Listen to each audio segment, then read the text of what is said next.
Hi guys, hopefully everybody can hear me and see me. Welcome back to our virtual zoo live sessions.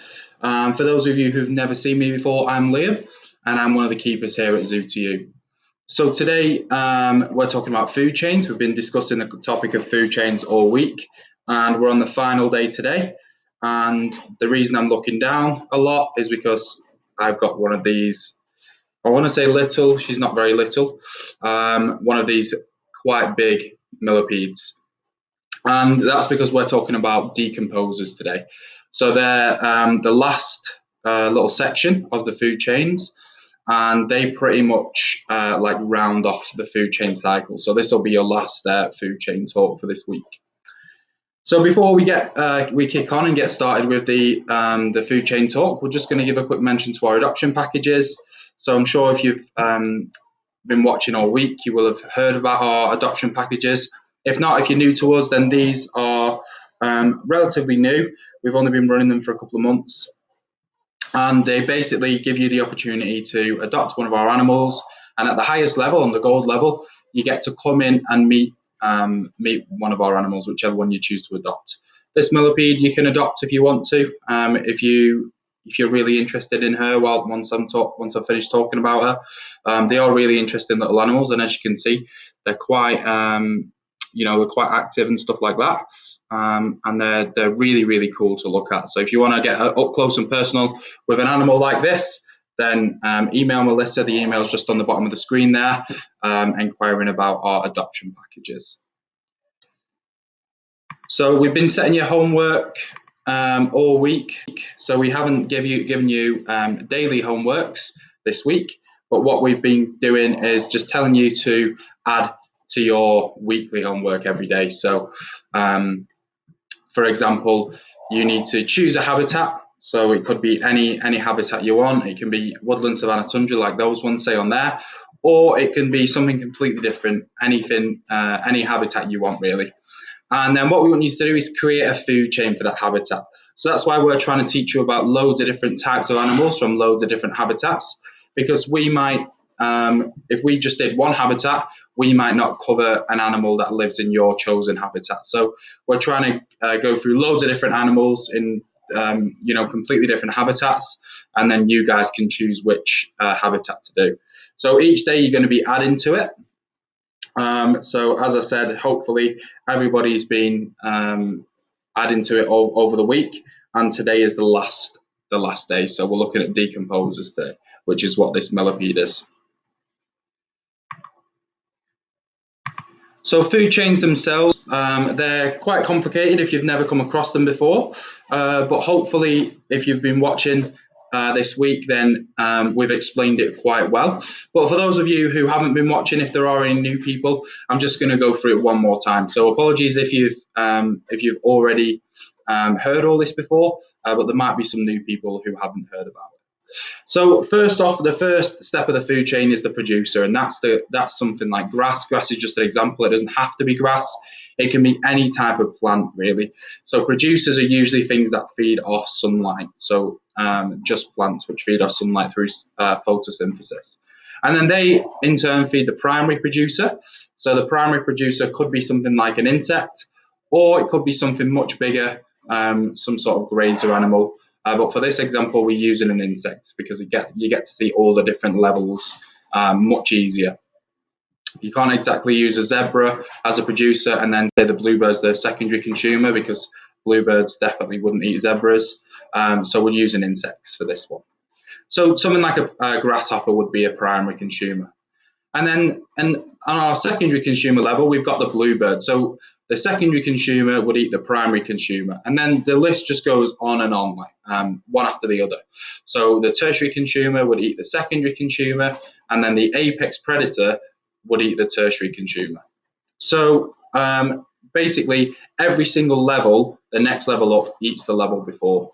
And that's how a food chain works. Now, the part that's quite complicated is the decomposers. That's what we're talking about today. And they kind of finish off the cycle. So if once the apex predator is eaten and then it gets digested and comes out the other end, the decomposers wouldn't necessarily eat that, but they would use that to find their food and get their food. So the decomposer level on the example there is fungi, and what fungi do is they use all the animal waste to help them to basically break all that stuff down, and once they've broken it all down, they could eat things like bark, they could eat animal waste if they wanted to, and then I say eat, it's not really eat with fungi. It's kind of just like breaking it down and then helping the producer to grow. So with the fungi, they will break it down. With the millipedes, things like millipedes and cockroaches, things that live on the forest floor, they would eat it. So they wouldn't necessarily eat animal waste, like I say, but say, for example, if something wasn't digested properly from the owl, and that was coughed back up, or it was passed through, and then the decomposer, like the millipede, would then start eating that. So they wouldn't go out of the way to find poo to eat, but they would definitely eat things that weren't fully digested, things that are rotting away, and then in turn, once they then pass that, it then comes out as poo for these guys, then that helps to fertilize the soil, which helps the grass and all the other plants, all the producers to grow. So in a way, these guys really, really help all the forest and the woodland and stuff to grow. So they are a really, really important part of the food chain. So we've got some words to remember for you as well. So the four main words to remember are predator-prey, which is basically just the relationship between the different levels of the food chain. So predator animal will eat animals lower down the food chain, and a prey animal will get eaten by animals higher up on the food chain. Carnivore, omnivore, and herbivore, they're the main three feeding strategies of animals in the animal kingdom. So carnivores just eat meat, omnivores eat both meat and plants, amongst other things, and herbivores just eat plant material. And we've got some other words down at the bottom that aren't as commonly used, but they are still really important. So if you want to try and remember those as well, then that would be really, really good. There is one very specific word in there that we need to remember today, and that's detritivore, and that's because that's what these guys are. So detritivores, as I mentioned in the last slide, they eat things that have been left over. So the kind of things nobody else wants, the things that don't get digested but get passed, the things that are rotting away, bark that might be rotting away and stuff like that as well. So detritivores focus on eating that kind of thing, and that's what this millipede is. So we're going to discuss the millipede now and her feeding strategies. So here she is. Hopefully you guys can see her quite well. Now she's got loads and loads of legs. It is quite hard to see on this camera. She has approximately 400 when she's fully grown. She is fully grown now, and she's a giant African millipede. Now, she doesn't actually live in Africa. She lives just off the coast of Africa, in Madagascar, huge island just off the coast. And they're only found on Madagascar, these ones. They're the largest species of millipede in the world. So we do get millipedes here in England, but they're about this big, really, really small when you compare them to these guys, which are pretty big. So you don't need to worry about these guys going in your house or anything like that, unless you live in Madagascar. I don't know if we've got any listeners in Madagascar. That would be pretty cool. But yeah, these are only found in Madagascar. So although these are decomposers, and they do sit at the bottom of the food chain, like you saw on the previous slide, and they do, kind of finish off the cycle of the food chain. They do also get eaten as well. So, don't just think that these guys are just decomposers. They can also sit on the primary level as well. So they can be primary consumers. So, for example, they might eat rotten vegetation, which would technically be a producer, and then they will get eaten by secondary consumers, definitely. So because these guys are invertebrates, they don't have any bones. They're really, really juicy inside. They've just got this hard exoskeleton. I don't know if you can remember that word from when we did the classification week. This exoskeleton is what gives her her shape and stuff. She doesn't have any bones on the inside, so she's a really, really tasty meal for anything that might want to try and eat her. So she could technically sit in the primary consumer level as well, just because she would get eaten by animals further up on the food chain. But we're going to focus on her as a decomposer today, and that's because we haven't actually spoken about any decomposers yet. So as I've mentioned, they really, really help the forest to grow, and that's because once they've passed all the food, once it's been digested, it helps to fertilize the soil, and then that helps, just like farmers when they use cow waste to help the plants to grow. It's exactly the same, but on a much smaller scale. But if you think, there are loads of detritivores in the rainforests of Madagascar, and there's going to be loads of different species as well. So lots of different types of millipedes, lots of different types of cockroaches and other insects and stuff. And all of them will be doing the same job. So it's on a much, much bigger scale than just one millipede doing it. Because if it was just one millipede, it wouldn't really help too much. But if there's lots and lots of different animals doing it, loads of different insects that live on the forest floor, then that's going to help on a much bigger scale, and it's going to help all the trees and stuff to grow. So in terms of how they help the food chain, that's pretty much it. They're not really that big on doing anything else, and that's because decomposing is such an important job. Without the decomposers, the producers wouldn't grow, which in turn wouldn't feed the primary producers, which in turn wouldn't feed the secondary consumers. So yeah, they wouldn't. The whole food chain wouldn't exist without the decomposers. So they are extremely important. And the whole word, the big word I'm looking for really is the ecosystem. So these are a really important part of the ecosystem. So not just the food chain, the actual whole ecosystem of the forest. And that's the ecosystem is basically how the forest works, how it runs. And yeah, so without these, the whole ecosystem wouldn't exist, which is really, really important. Now, if you want to use these in your food chains, that would be really, really cool. If you want to use them in your food webs, that would be even better. So as we've mentioned previously in the week, if you're feeling really clever, you can do a food web, which basically is loads of food chains intertwined with each other and crossed over with each other. And if you wanted to use a food web with these guys, there are loads of different things in Madagascar that would try and eat them, because these are, as I've mentioned, really, really tasty, really easy to eat. They don't really have much of a defense mechanism. If they wanted to, they could secrete quite a horrible liquid that comes out of the back end, which doesn't taste very nice. And that's designed to make the animals spit them out. Now, it doesn't always work. Lemurs actually really like this liquid, so it actually works against them in that regard. So it's not a great defense mechanism. The only defense mechanism they've got really, because they can't fight back, they don't have very spiky legs, they don't have very sharp teeth. The only thing they've got really is camouflage.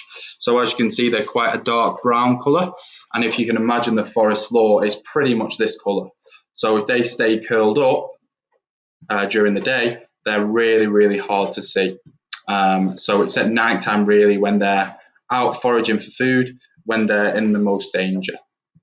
So as I've mentioned, if you want to use these as part of your food chains or food webs, you can go really, really far, because Madagascar's got loads of really cool species.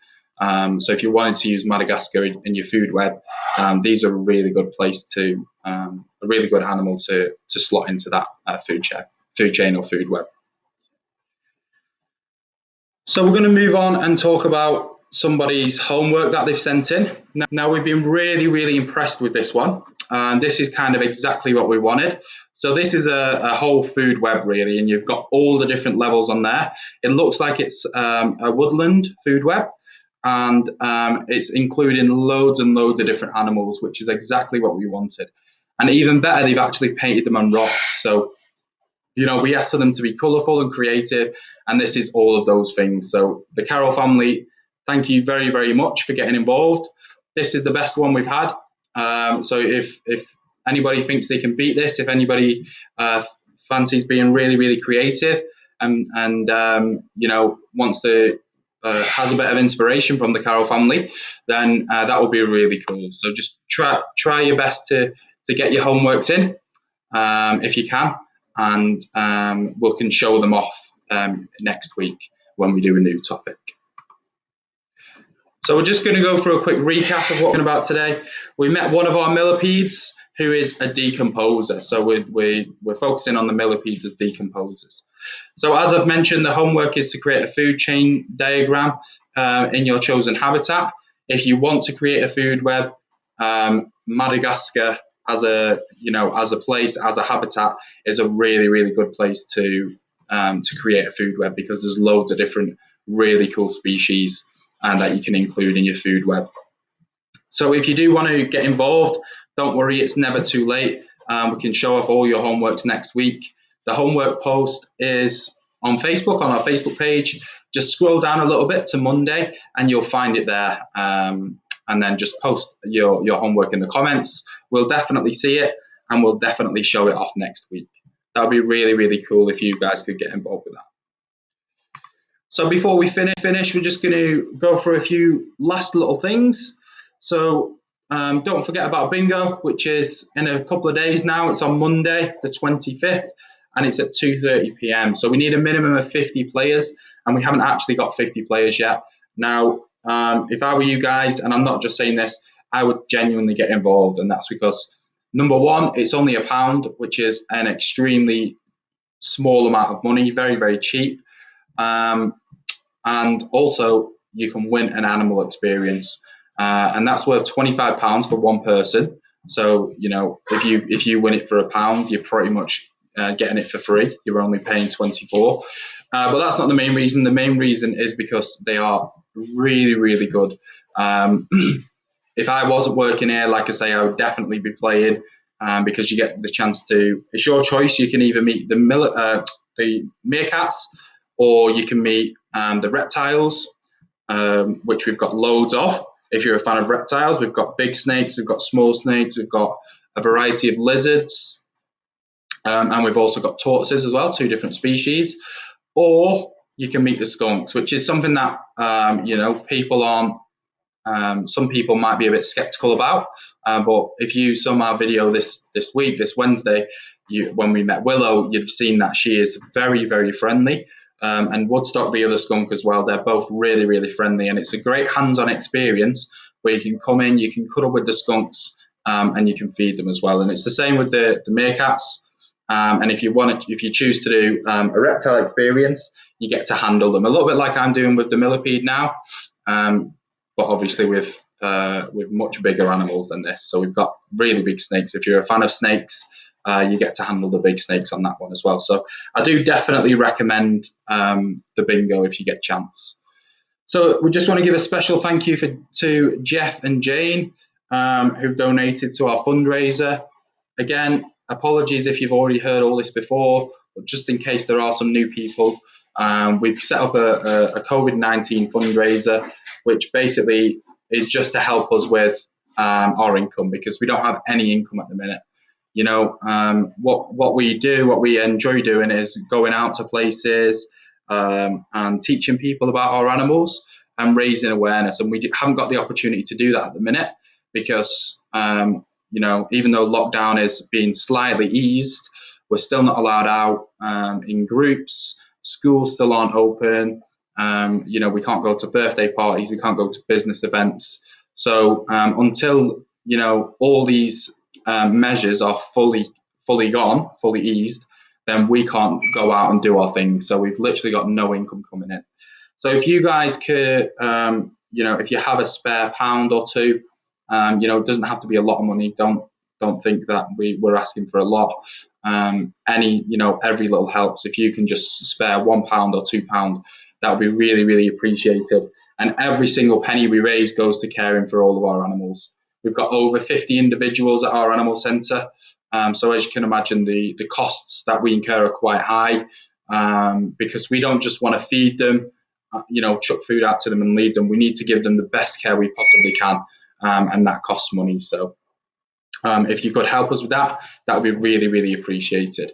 So we've got the crowdfunding link on the page there if you want to go through that. Or if you don't feel comfortable going through that, you can PayPal Melissa. It's just melissa@zoo2u.co.uk. Or if you know Melissa personally, I'm sure she won't mind you contacting her to arrange payment with her as well. So a big thank you to everyone who's listened all week. Hopefully you've